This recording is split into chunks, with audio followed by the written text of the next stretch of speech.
I'm very happy to be here today to say a little bit more about Dr. Selikoff.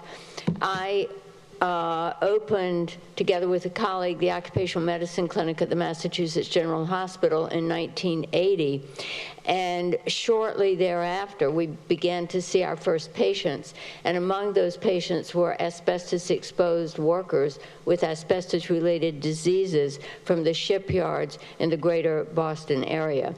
So that was my introduction to asbestos, and it's been a very important part of my life ever since.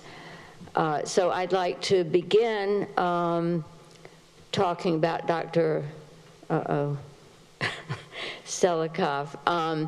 So my topic today is the ripple effects of Dr. Selikoff's discoveries. The ripple effects come not only from Dr. Selikoff's discoveries, but also from Dr. Selikoff, the man, who was really an exceptional person in a variety of ways. The ripple effects that he set in motion have confirmed the old adage that the past is prologue to the future. This is Dr. Bernardino Ramazzini. Dr. Ramazzini is the father of occupational medicine. In 1713, he published a treatise entitled De Morbis Artificum, Diseases of Workers. And in this treatise, he wrote, unfortunately, I can't read it. Oh, well, maybe I can read it over here. We may be sure that there are many things in general use that are supposed to be harmless because they introduce their poisons gradually and with stealthy foot until some accident plainly shows their hidden harmness. That has certainly been the case with asbestos. The hidden harmness of asbestos has revealed itself gradually, definitively, and predictably, with considerable prodding along the way from Dr. Selikoff.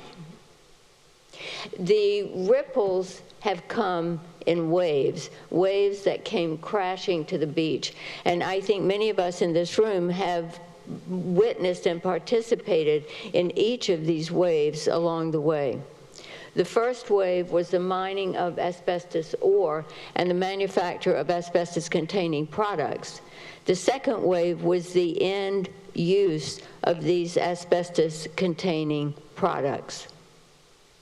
The third wave was and is asbestos in place.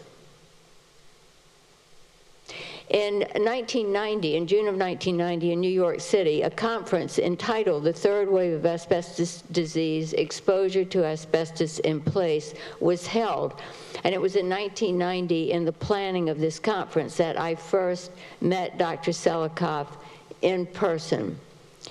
The purpose of the conference was to better understand asbestos-containing material in buildings, in place in buildings, and to also better understand the risk of exposure to asbestos at low levels, because it was believed that these exposures had been low-level exposures. The goal of the conference was public health control, and I think the circle is finally coming round as we are closing in on public health control in the form of an asbestos ban in the United States, as has been the case in the rest of the world.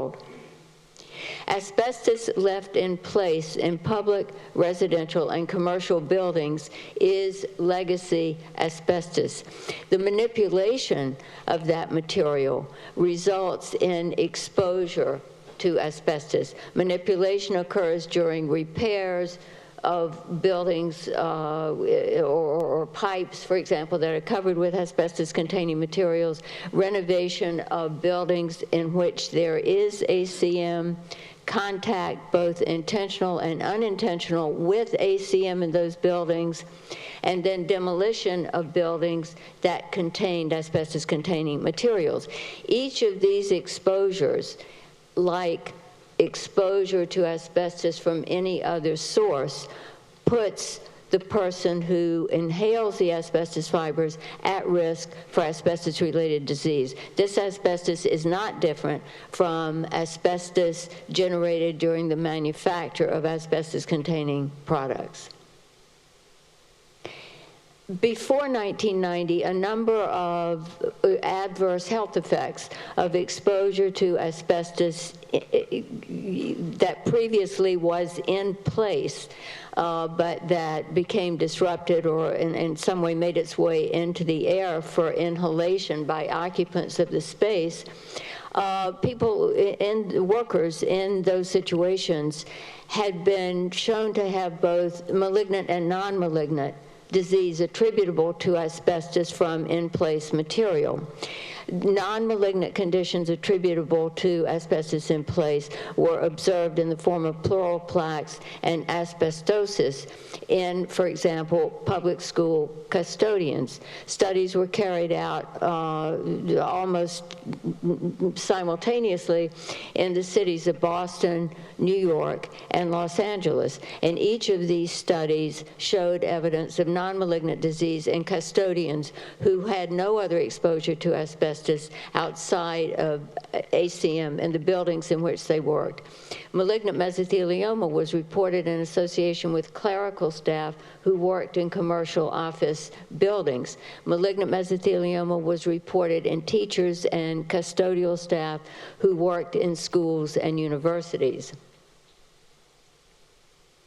Since 1990, when this conference was held, unfortunately, there has continued to be a problem with asbestos in dust in public buildings, including in schools. In Philadelphia, for example, in 2019, 10 schools closed following the diagnosis of malignant mesothelioma and a longtime teacher in the Philadelphia school system. In Wisconsin, the results of a case control study of malignant mesothelioma were reported in JOM in 2018. And what the case control study showed was a greater than twofold increase in risk for malignant mesothelioma mortality in primary, secondary, and special ed teachers. In the spring of this year, of 2023, 94 cases of malignant mesothelioma were reported among education health professionals in England, and 53 cases of malignant mesothelioma were reported in healthcare workers in England. And it was reported in the Observer in the spring of 2023, and was attributable, this epidemic was attributable to, quote, too many schools and hospitals being riddled with asbestos. This is a school in South Philly. It's an elementary school. The teachers in this school, with encouragement from the Philadelphia Inquirer, collected wipe samples of dust on the floors and other surfaces in this elementary school.